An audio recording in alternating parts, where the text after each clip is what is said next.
Il y a deux façons rapides et gratuites de soutenir ma chaîne YouTube. La première, c'est de laisser un pouce bleu si la vidéo te plaît. La deuxième, c'est de regarder une publicité gratuitement sur ma page Utip dont le lien est en description. Merci à tous. Salut les devins, c'est Saikyo. Nous nous retrouvons pour ma review du chapitre numéro 52 du manga Dragon Ball Super. Je vous mets le lien légal officiel comme d'habitude pour le lire. Il y a soit de l'anglais, soit de l'espagnol dispo. Le lien est en description bien évidemment. Et les amis, vous tous qui m'écoutez, quel chapitre, quel grand moment Dragon Ballesque Toyotarou nous a offert avec ce chapitre numéro 52. Et j'ai même envie de dire quel arc Toyotarou est en train d'établir. Alors ça, je peux pas le juger parce que l'arc n'est pas terminé. Mais je vous rappelle quand même que même si l'arc Moro, c'est tout nouveau, c'est tout frais dans nos têtes, ça fait quand même depuis le chapitre 42 que ça a commencé. On en est au 52. Donc oui, l'arc Moro fait plus qu'un excellent départ. C'est vrai qu'on était un petit peu traumatisés, l'arc tournoi du pouvoir nous a laissé un goût amer pour beaucoup d'entre nous, je sais que certains ont apprécié, mais malgré tout dans l'ensemble c'est pas quelque chose qui a plu à beaucoup de monde, en particulier dans la version manga, et là, Toyotarou est en train de réaliser un strike, c'est-à-dire que à peu près tout est réussi. On pourra toujours pinailler sur certains aspects, on pourra toujours dire que dans tel cas Goku n'a pas une tête habituelle ou autre, mais le chapitre est sincèrement excellent. Ça fait partie des meilleurs chapitres de Dragon Ball Super. Et je me souviens avoir déjà dit cette phrase-là, il y a 3 ou 4 chapitres en arrière, il y en avait un qui m'avait extrêmement séduit. Donc cet arc Moro enchaîne les succès, en tout cas bien sûr à titre personnel pour moi. Vous avez le droit de ne pas être d'accord, vous pouvez même le dire en zone commentaire, aucun souci. Et donc ce chapitre, qu'est-ce qu'il nous propose? Grosso modo, vraiment vu de loin, 3 choses. Un début de scène, je vous l'avais présenté avec les spoilers, de Vegeta sur Yardra, on en apprend beaucoup plus. Également, la grande, même je crois que ça aurait peut-être été la scène principale du chapitre, j'ai pas compté le nombre de pages, mais la deuxième scène avec Piccolo sur la Terre, c'est un petit peu réducteur, il y avait quand même les Macarini, il y avait Dende, il y avait Bulma, etc. Il y avait même un petit peu du Jaco qui vient se greffer à ça. Et enfin, dernière scène, dernier atout majeur de ce chapitre 52, Goku contre, entre guillemets, Merus, pour une longue session d'entraînement qui va débuter.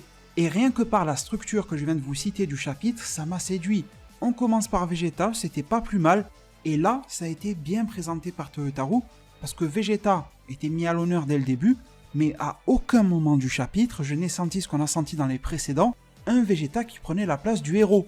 Là, on avait un Vegeta, tout comme on aurait pu suivre un Sasuke, un Zoro, ou vous voyez dans d'autres œuvres, qui font leurs petites affaires, sans jamais s'accaparer le rôle du héros, tout en les mettant au premier plan, et là c'était très intelligent. Le côté Piccolo, bordel de merde, j'ai envie de dire, Piccolo qui se bat.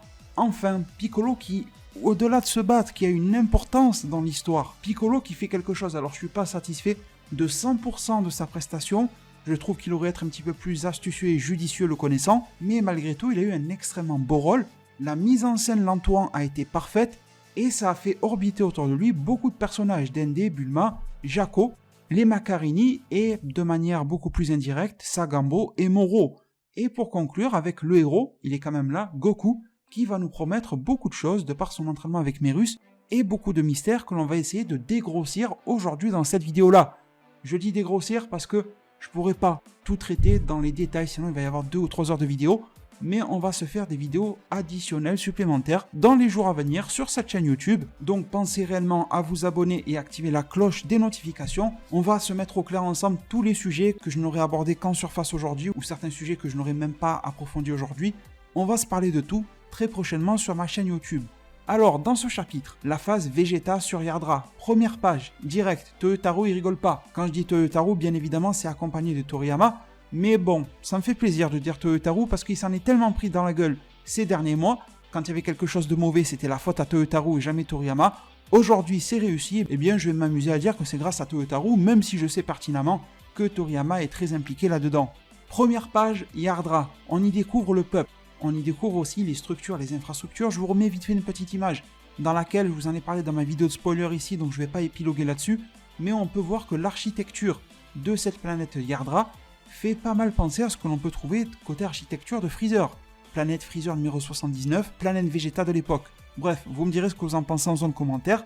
Mais surtout, les Yardra, première page et première case qui fait toute la page, on se dit que les Yardra, leur design, leur chara-design a été repris de celui de Dragon Ball Z, de l'animé en fait, pas du manga parce qu'on les avait pas vus.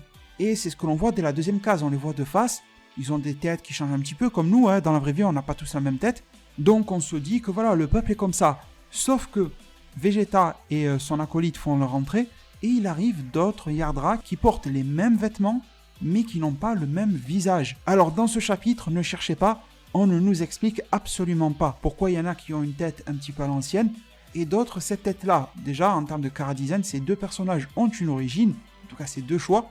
Le premier, celui qui ressemble à DBZ, c'est un choix qui avait été fait par Toei Animation pour représenter les Yardra dans l'anime DBZ à l'époque. C'est un choix qui a été aux 2/3 repris dans l'anime Dragon Ball Super et le manga Dragon Ball Super, avec le cas de Jimmy's, que l'on a aperçu dans un autre univers concurrent du tournoi du pouvoir, mais on ne connaît pas son origine. Et vous allez voir que ce gars-là est probablement d'un autre univers que le 7, on en a la preuve aujourd'hui.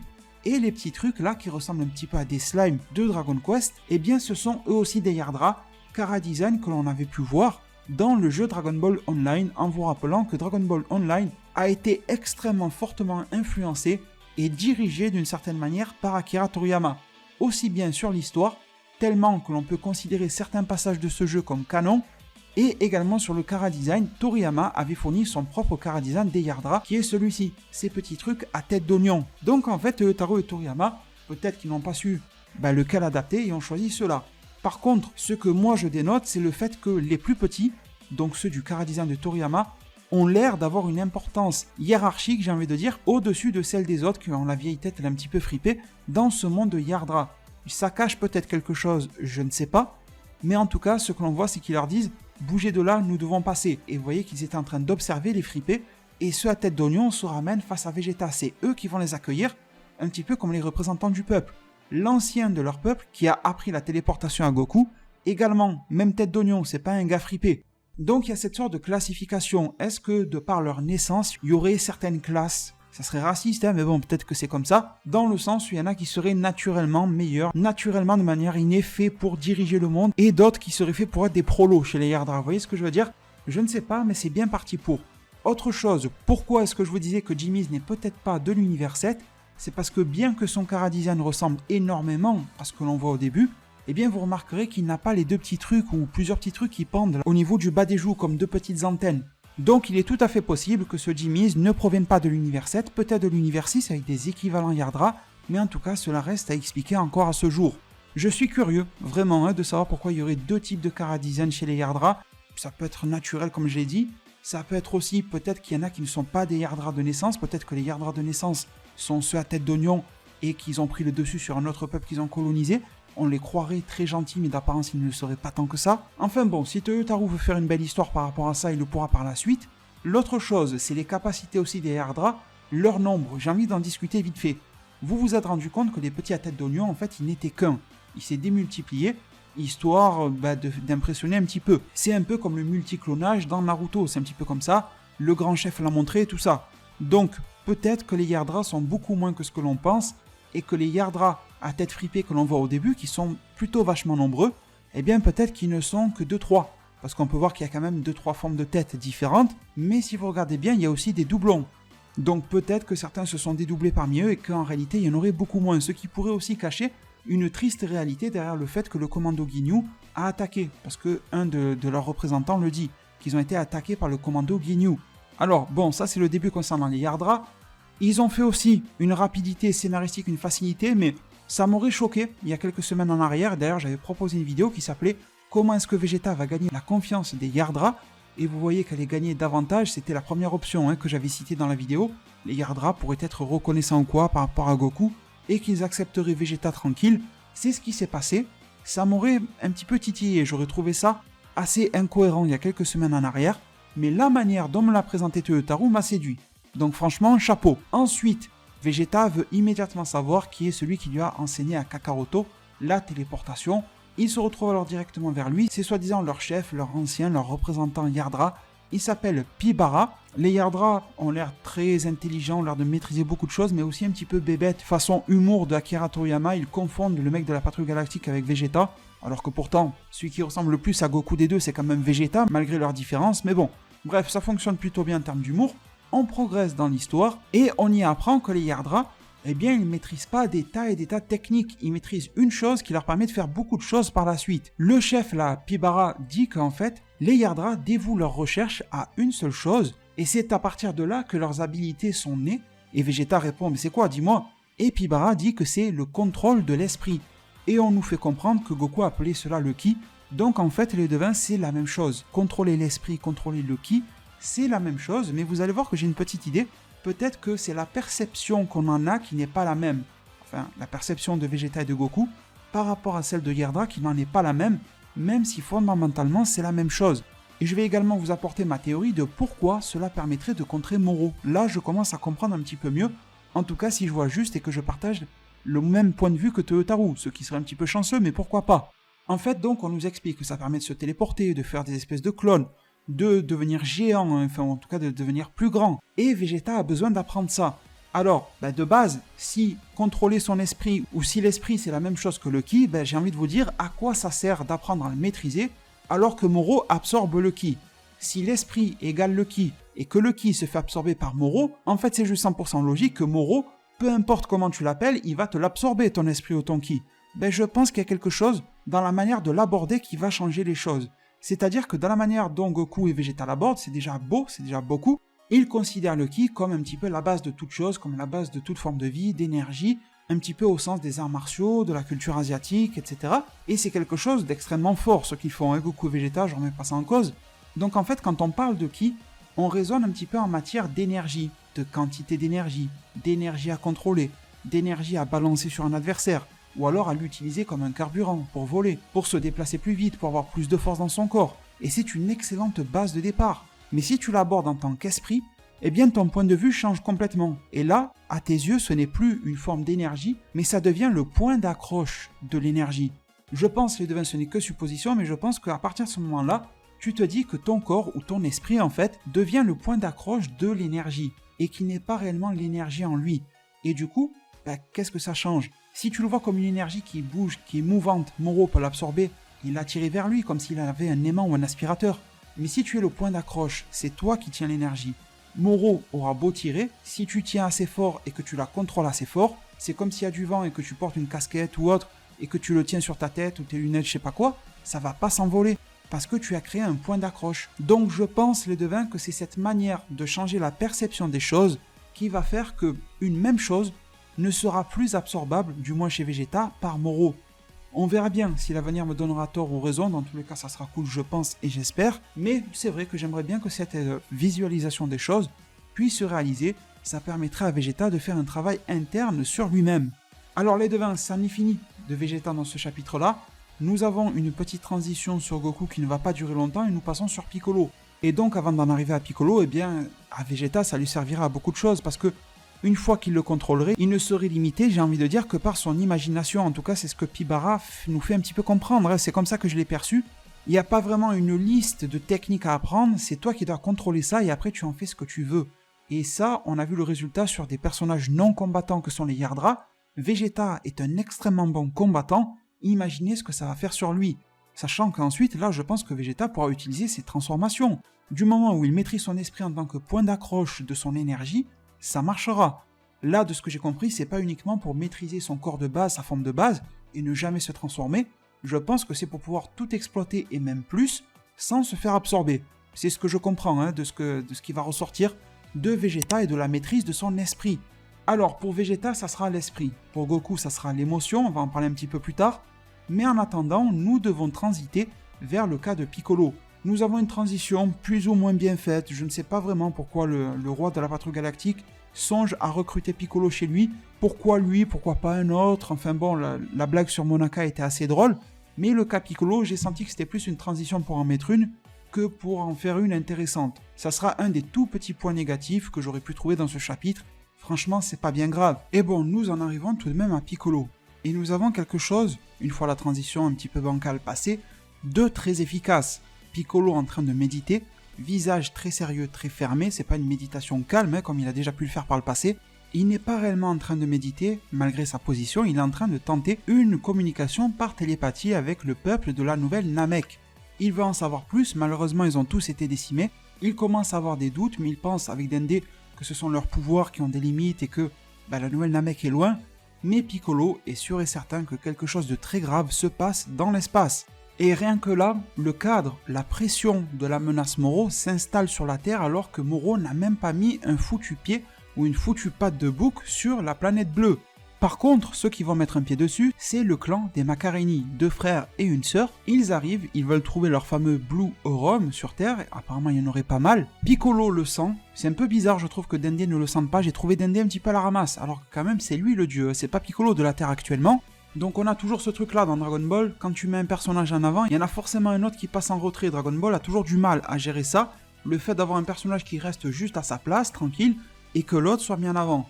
Un peu dommage, mais bon, c'est Piccolo donc je vais pas trop marronner sur la chose. Ça met Piccolo en avant, Piccolo se casse direct pour rendre visite et accueillir ses hypothétiques envahisseurs, il est déjà là à leur point d'arrivée, et tout ça c'est classe, ça embellit le personnage, il sait très bien à quel point ils vont atterrir, il a capté leur énergie, leur hauteur de ki, et il sait qu'il n'a rien à craindre. Piccolo maîtrise la situation, encore heureux, c'est le clan Maccaréni, mais imaginez, si vraiment ils avaient voulu nous faire un Piccolo vs Frost bis, qui encore à l'heure d'aujourd'hui, je sais pas combien d'années plus tard, me laisse un goût amer en bouche, ils nous auraient fait comme quoi le clan Maccaréni ont un pistolet qui endort les gens, je sais pas quel délire, et Piccolo était KO. Heureusement que Toyotaro et Toriyama ne l'ont pas fait. Sinon vraiment je vous aurais pas fait la même review, je serais pas dans le même état. Donc je suis vraiment très content, Piccolo qui maîtrise tout, Piccolo qui gère tout, qui va même mettre à sa botte le clan Maccaréni d'une manière très très facile. Bulma entre temps arrive. Alors c'est bien de l'avoir, Bulma, dans ce chapitre-là, mais est-ce qu'elle est extrêmement utile, mis à part une petite discussion qu'elle aura avec Gohan, elle n'aura pas eu une utilité de ouf dans le chapitre, mais ce que j'aime beaucoup dans ce chapitre-là, je comptais vous le dire un petit peu plus tard, mais je vais vous le dire ici, je sens que la grande aventure de Dragon Ball reprend. La grande aventure de Dragon Ball, je ne pourrai jamais vous la résumer en une seule phrase ou en une seule vidéo, mais c'est quelque chose qui implique beaucoup de personnages, c'est pas quelque chose qui est centré uniquement sur Goku, sur Vegeta ou sur Gohan, c'est quelque chose qui implique un ennemi extrêmement classe, un ennemi qui a de bons objectifs, et ça c'est pas encore gagné, mais bon, peut-être par la suite. C'est quelque chose qui implique les personnages principaux et les personnages secondaires. C'est quelque chose qui fait en sorte que tous les personnages ne convergent pas au même endroit. Goku se trouve quelque part, de l'autre côté de l'univers de la galaxie se trouve Vegeta, sur la Terre, Piccolo et Dende sont en retard au niveau des informations qu'ils ont, ils vont devoir gérer comme ils peuvent, Bulma arrive et va essayer d'améliorer un petit peu la situation. En fait, il y a des personnages seuls par-ci par-là, des personnages qui se retrouvent regroupés. C'est un petit peu comme si le hasard des choses, le hasard de la vie, prenait le pas sur l'aventure que les héros vont rencontrer. Et c'était ça, une du parti de génie de Akira Toriyama, de nous faire croire que l'histoire que lui avait pré-réfléchie et réfléchie dans sa tête auparavant était une histoire qui se faisait de manière naturelle, que rien n'était prévu, que rien n'était écrit. Et là, je trouve que dans ce chapitre, c'est parfaitement réussi. À certains moments de l'histoire, quelques-uns de ces personnages-là, peut-être tous, peut-être qu'une partie, on ne sait pas, et c'est ça aussi le mystère et la beauté, vont se rencontrer, certains vont se taper dessus, certains vont s'allier, certains vont se séparer, et c'est ça qui était bon et qui était beau à voir, à lire, etc. dans Dragon Ball, ou Dragon Ball Z pour ceux qui ont vu l'anime et tout. Et là, je le ressens dans ce chapitre-là. C'est quelque chose qui prend réellement vie. Donc chapeau Toyotaro pour ce chapitre 52, accompagné d'Akira Toriyama bien évidemment, un grand chapeau. Donc du côté de Piccolo, il maîtrise totalement son combat. Je trouve même que la prestation des Maccarénis est un petit peu au-dessus de ce à quoi j'aurais pu m'attendre. Ils font preuve de quelques trucs plutôt intéressants. Je vois même une sorte de télékinésie. Je vois l'autre, le petit Maccaréni, qui fait une espèce de lasso électrique. Je m'attendais à beaucoup moins. Je m'attendais à ce que Piccolo passe derrière eux en un quart de seconde, qu'il leur mette 2-3 petits coups dans la nuque et c'était réglé. Ils ont quand même tenté des trucs, même si la supériorité de Piccolo n'a nul d'égal dans ce combat-là. Il les a attrapés avec ses bras qui s'allongent, il les a étranglés, il les a savatés, on est d'accord. Mais malgré tout, Maccaréni, bien joué d'avoir tenté, c'est un petit peu le message. On apprend ensuite que la planète Namek est totalement décimée. De fil en aiguille, Dende et son groupe apprennent que la nouvelle Namek est totalement décimée. Dende, qui est tellement horrifié de ce qui est arrivé à son peuple, qui a déjà beaucoup subi dans le passé, et qui là vient de se faire exterminer, il ne reste que lui et Piccolo. Mais surtout à ce moment-là, ce que j'ai retenu, je vous ai même partagé un petit tweet, c'est Jaco. Jaco qui dit à Bulma et à toute l'équipe, rassemblez tout le monde, et il met l'emphase sur le fils de Son Goku. Il ne parle pas de Goten, il parle bien évidemment de Son Gohan, et il parle de ramener les autres chauves. Donc Krillin, ça c'était de l'humour, Tenchin Han, Kame Sennin, Piccolo en fait peut-être partie aussi. Donc la team des chauves du Migate no Shovui va se rassembler, et Gohan est appelé ici, il est directement mentionné. Je pense pas que ça soit des paroles en l'air, je pense qu'il va être utilisé ici. Je ne dis pas que Gohan va revenir à un top niveau ultra instinct, il maîtrise l'esprit, tout ce que tu veux, mais je pense que Gohan va avoir une part à jouer, peut-être contre Sagambo, je trouve que ça pourrait faire une belle affiche. Alors ensuite, on va pas trop s'attarder sur ça, il y a Jaco qui explique comment ça se passe, que Moro envoie des gens pour scanner les planètes et tout, on se rend compte que le clan Maccaréni en fait partie, nous on le savait déjà, mais eux dans l'histoire ne le savaient pas. Une chose que je remarque, c'est que le clan Maccaréni va se parler j'ai l'impression par télépathie. Alors, est-ce que c'est juste leurs liens, leurs affinités en tant que fratrie qui font que ce qu'ils pensent, ils arrivent à se le faire transmettre par un simple regard? Donc ce serait pas un pouvoir, c'est juste comme ça qu'ils se sont compris. Ou alors, est-ce que vraiment, un petit peu comme les corps de Pain là, de Nagato, Naruto Shippuden, ils peuvent réellement se transmettre des informations? Est-ce que les 3 trucs là qu'ils ont de Pain sur la tête seraient plutôt des récepteurs émetteurs? On peut aller un petit peu loin, mais en tout cas, ils ont l'air de s'être compris directement. Et au-delà de ça, ça sera à ce moment-là où je suis un petit peu déçu de Piccolo. Piccolo qui trouve des envahisseurs sur sa planète, qui a dû comprendre que leur signature de ki était un petit peu maléfique, un minimum quand même. Hein. On peut pas dire en plus qu'ils aient des têtes super accueillantes, direct ils lui ont tiré dessus, donc ça montre que ce ne sont pas des personnes ayant le cœur super pur. S'ils ont tiré dessus, direct qu'ils voient un mec de la Terre. Et ça n'a pas réellement éveillé de soupçons en Piccolo. C'est vrai qu'ils n'ont pas montré de signes comme quoi ils étaient de la bande de Moro ou quoi, mais malgré tout, dans ce contexte-là, c'est un petit peu comme un plan Vigipirate, en gros, faut être vraiment soucieux de tout ce qui se passe. Il les relâche, il les met dans le vaisseau. Piccolo n'a pas été intelligent et astucieux comme je m'y serais attendu. Je pense que ce qu'aurait dû faire Piccolo, c'est les garder ficelés et dire attendez, je vais vous ramener devant mes amis, on va tous en discuter et on va voir ce qu'on fait de vous. Je pense que ça aurait été beaucoup mieux vu comme ça, mais Teutotaru avait besoin de ça pour les libérer et faire en sorte qu'ils appellent Sagambo et Moro, et que ça déclenche quelque chose de plus dans l'histoire. Et donc c'est trop tard pour Piccolo, le mal est déjà fait, Moro est prévenu. Moro qui se déplace à toute vitesse dans la galaxie, on ne sait même pas trop vers où en fait. Hein. Sagambo est prévenu, Moro l'est aussi. Eh bien Moro ne va pas se diriger directement vers la Terre. Il a un doute sur la situation, donc il décide d'envoyer quelqu'un d'un peu plus balèze que le clan Maccarini pour réellement tester s'il y a de la puissance, s'il y a de l'énergie vitale absorbée là-bas. Vu qu'il a dit qu'il faut envoyer quelqu'un de plus puissant, je ne pense pas qu'il va envoyer directement Sagambo, mais c'est possible. Mais en tout cas, quelques mecs là qui font partie de ce clan-là, comme l'espèce de Hit, l'espèce de Magetta ou autre, pourraient très bien faire l'affaire, je pense. Ils ont fait preuve d'assez de puissance, ou le petit énervé avec des cornes sur la tête.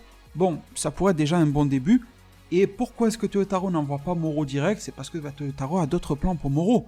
Parce que je pense que Teutotaru veut mettre en place des combats intermédiaires sur Terre. Il ne veut pas ramener direct Moro, sinon la Terre se ferait péter. Goku et Vegeta sont trop loin, donc en fait ça irait trop vite, et ça tuerait l'histoire. Donc il va envoyer des sous-fifres de Moro se battre là-bas, qui eux après vont alerter Moro, et Moro va se diriger là-bas. Entre temps, je reste un petit peu sur mes idées. C'est-à-dire que par exemple, le groupe des filles pourra aller rendre visite à Vegeta sur la planète Yardra. Entre temps, Vegeta ne maîtriserait pas encore 100% son esprit, comme ils aiment le dire, mais peut-être qu'il aurait appris à le maîtriser à moitié. Vous savez, un petit peu comme quand Gohan était en train de se faire réveiller son potentiel, qu'il n'en ressentait pas la différence, il se lève, il s'énerve, il pète un petit câble, et il se rend compte que son énergie s'est décuplée. Il se pourrait que Vegeta fasse des conneries d'esprit et tout ça, qu'il n'en voit pas réellement les fruits de son entraînement, que les filles débarquent, il va se mettre en pilier de la planète Yardra pour les sauver, et en même temps va découvrir que réellement, son apprentissage avec Pibara a donné quelque chose. Et là, les filles vont donner l'ordre à Moro de venir sur Yardra, Vegeta va s'entraîner entre temps, et ça pourrait dégénérer. Mais bon les devins, nous n'en sommes pas là, parce que nous en sommes vers les dernières pages du chapitre, mais des pages extrêmement intéressantes sur le cas de Merus et de Goku, qui sont sur une planète qui nous est inconnue, qui a l'air pas mal aride, on y voit pas mal de lunes ou pas mal de soleil, je ne sais pas, hein, dans le ciel. On y voit pas mal de petits cratères au sol, c'est vrai qu'il n'y a pas grand chose sur la planète à voir, mais tout cela n'est que de l'amuse-bouche très intéressant. Alors intéressant à plusieurs niveaux, déjà le bâton Kamerus me fait beaucoup penser au Nyoibo, le fameux bâton magique de Goku, sachant que, rappelez-vous, que ce bâton magique permettait de relier la tour Karine quand on ne savait pas voler, au palais de Kami, et sur le palais de Kami, nous trouvions la salle de l'esprit du temps. Et là, vous avez lu le chapitre, donc je vais y aller un petit peu en avance, vous avez vu que Merus dispose d'un bâton qui peut se rallonger, mais je pense que c'est juste un artefact de la patrouille galactique, j'ai pas l'impression que c'est Nyoibo, vraiment. On voit qu'il y a des espèces de vis au milieu et tout, donc je pense que c'est vraiment un truc scientifique, ça en a l'air, mais ça me fait bizarre, on retrouve un petit peu tous les éléments. Goku, un bâton qui se rallonge, la salle de l'esprit du temps, la clé, vous voyez ce que je veux dire? Mais surtout, on a de la discussion intéressante. On voit que Goku, sous forme de base, n'est pas capable d'esquiver les coups que lui envoie Merus avec ce fameux bâton qui peut se rallonger. Petit à petit, Goku esquive 2-3 trucs, mais il dit qu'il n'arrive pas en fait, il essaie de vider sa tête, et que malgré tout, ses émotions prennent le dessus. Et Merus lui dit que les émotions, ça te sert pour le combat. L'Ultra Instinct, c'est pas vider sa tête d'émotions, c'est contrôler ses émotions, ce n'est pas la même chose. Merus dit même une chose très intéressante, qu'il connaît l'Ultra Instinct, parce que rappelez-vous, dans le chapitre précédent, Goku avait dit à Merus « Ah, j'ai une petite technique à moi là que j'ai envie de maîtriser, et toi, mon gars, tu pourrais m'aider. » Mais Goku n'avait jamais dit « Migate no Gokui ». Et pourtant, Merus le connaît. Merus lui dit que cette technique-là va s'activer en lui quand il aura acquis le contrôle de lui-même par rapport à toutes les émotions qu'il peut avoir en lui. C'est ça l'Ultra Instinct. Merus avoue qu'il savait depuis le début ce que c'était l'Ultra Instinct et qu'il a voulu cacher ça, et Goku lui demande s'il avait des raisons de le cacher, et Merus dit que oui. Donc là les devins, vous vous rappelez sûrement de ma vidéo qui s'appelait « Merus est-il le fils d'un ange ou un ange, etc. » On en avait longuement parlé, je vous mets le lien en description. On s'approche d'un pas vers ce cas-là, parce que pour connaître l'Ultra Instinct, généralement il faut faire partie du milieu divin. La théorie du Néphilim ou Néphelem, là, le demi-ange, etc. pourrait réellement s'avérer dans Dragon Ball Super. Et là, vraiment, si ce personnage de Merus n'est juste qu'un random qui a été créé comme ça, j'aurais beaucoup de mal à le gober. Surtout que la Goku lui a dit « tu as des raisons de me cacher ça », Merus lui dit oui. Donc il y a quelque chose de caché, je ne l'invente pas, je ne théorise pas. Mais bon, Goku fait patte blanche et dit que il s'en fout en fait. Il a compris que c'est un bon gars, Merus, qu'il veut battre Moro, ça lui suffit. Alors j'espère que Goku a raison. J'espère que Merus n'est pas le grand méchant ou quoi, parce que ça le décrédibiliserait. Rappelez-vous, dans le film Broly, il y a eu toute une phase de discussion pendant plusieurs minutes où Goku dit à Broly « toi t'es un gars sympa, t'es un bon gars, je sens que t'as le cœur pur ». Donc on est quand même avec un Goku suffisamment mature et expérimenté pour pouvoir juger le cœur de son adversaire. S'il se trompe face à Merus, ça serait un petit peu un retour en arrière. Donc j'espère qu'il a raison, qu'il n'y a pas de retournement de situation de Merus, qui sera gentil. Mais je pense que Merus cache réellement quelque chose, d'ailleurs Goku le dit, et que ceci concerne son identité par exemple, son lien avec les anges, son lien avec Whis, pourquoi pas. Mais bon, Merus, ça l'arrange, ça permet même à Goku de gagner sa confiance et d'aller plus loin dans l'entraînement. Goku, lui, veut progresser l'entraînement, donc en fait, ça suffit aux deux. Ils n'ont pas besoin de plus d'explications, mais les devins, nul doute que nous les aurons tôt ou tard. Ces explications, c'est absolument sûr. Donc il lui dit, suis-moi, on va rentrer dans cette espèce de pyramide là. Pourquoi une pyramide, je ne sais pas. Est-ce que ça ferait un petit lien avec les dieux de la destruction, les devins? Rappelez-vous qu'il y a pas mal de trucs de mythologie. Beerus, par exemple, Champa, tout ça. Mais bon, au-delà de ça, nous passons la porte et nous nous retrouvons dans une salle de l'esprit du temps. Elle se présente exactement de la même manière. Je pense que les conditions climatiques à l'intérieur sont similaires à celles que l'on connaît. Par contre, il y a une règle qui change. C'est que la dilatation du temps, comme le dirait Merus, n'est pas la même à l'intérieur de cette pièce-là. Et la différence, elle est quand même majeure. C'est que quand il passe un jour à l'extérieur, eh bien 3 jours passent dans la salle de l'esprit du temps. Alors que je vous rappelle, la salle de l'esprit du temps sur Terre, un jour à l'extérieur égale 1 an dedans. C'est pas du tout la même chose, 3 jours de gagné ou 1 an. Mais comme Goku le dit, ils sont en cours de temps pour battre Moro, donc c'est toujours mieux que rien. Là aussi, les devins, facilité scénaristique. Si on mettait un truc d'1 an, t'imagines, avec le temps qu'ils ont avant de se rebattre contre Moro, qui n'est pas une menace oppressante là directement, là Moro il est pas sur Terre, tu vois ce que je veux dire, donc ils ont le temps. Si tu laisses Goku là-dedans pendant 10 jours, ça lui ferait 10 ans d'entraînement, il ressort, il te déboîte tout le monde. Donc voilà, facilité, mais en même temps complexification de l'univers de Dragon Ball, et ça j'apprécie beaucoup. Parce que j'espère que tôt ou tard on va nous expliquer pourquoi il y a une deuxième salle de l'esprit du temps. Comment est-ce que Merus connaît tout ça? Merus qui connaît l'Ultra Instinct, Merus qui nous fait beaucoup penser aux anges. Est-ce que les salles de l'esprit du temps ont un lien avec la zone d'entraînement que Whis avait pu créer à un certain moment? Zone dans laquelle le temps ne s'écoule pas de la même manière. Vous voyez qu'il y a un lien de cause à effet très très grand entre ça, j'y accorderai peut-être même une vidéo, mais je pense qu'il y a matière à expliquer, et j'espère que Toyotaro et Toriyama prendront le temps tôt ou tard, même si ce n'est qu'une page, mais en tout cas de nous l'expliquer. Et bon, les devins, nous en arrivons à la fin de cet excellent, à mes yeux, chapitre. Je ne sais pas ce que vous en avez pensé, mais j'espère que vous avez tout autant kiffé que moi. Fin du chapitre, Merus prend sa pose de combat et lui dit qu'il va se lâcher, que Goku va prendre cher. Goku lui dit d'une manière très classe qu'il est né prêt pour ça, qu'il l'attend, et Merus prend une pose que vous m'avez tous fait remarquer. Là encore, on se rapproche du cas de Whis et des anges. La pose de combat de Merus avec sa main relevée et une autre assez proche en mode défense au niveau de son avant-bras. Un petit peu à la Rock Lee comme j'ai pu le montrer dans ce tweet là, sauf que Rock Lee lui il mettait son autre bras dans Naruto et Gai Sensei dans le dos, tandis que là Merus et Whis mettent exactement les bras au même endroit, la même disposition.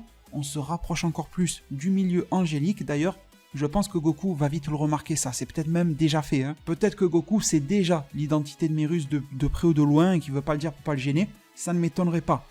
Mais donc, voilà, si la pose de combat est la même et que les deux connaissent l'Ultra Instinct, et qu'en plus ils se ressemblent beaucoup physiquement, ça fait quand même beaucoup de points communs les devins. Et je pense qu'on avait visé plus ou moins juste dans la vidéo, je vous proposais le fait qu'il serait par exemple un Néphilim ou qu'il serait alors d'une filiation angélique. Il ne reste plus qu'un pas, c'est la validation par Toyotaro et Akira Toriyama de cela. Le prochain chapitre nous est promis pour le 20 octobre, d'après le site Manga Plus by Shueisha. Je vous remercie infiniment pour tout le soutien que vous m'accordez. Comme d'habitude, mes vidéos reviews sont longues, donc je vous attends en zone commentaire pour me dire si vous êtes resté jusqu'à la fin ou pas. Je verrai en zone commentaire quels sont les grands vaillants qui maîtrisent l'esprit et qui maîtrisent leurs émotions. Je passerai dans le meilleur des cas vous répondre. Dans le pire des cas, je vous laisserai un petit cœur à côté pour vous dire que je vous ai vu, que je vous ai lu et que je vous remercie du fond du cœur. Prenez tous extrêmement bien soin de votre futur. Ma petite page Utip s'affiche à l'écran et elle est en description. Et je vous dis alors à plus pour de prochains arts divinatoires.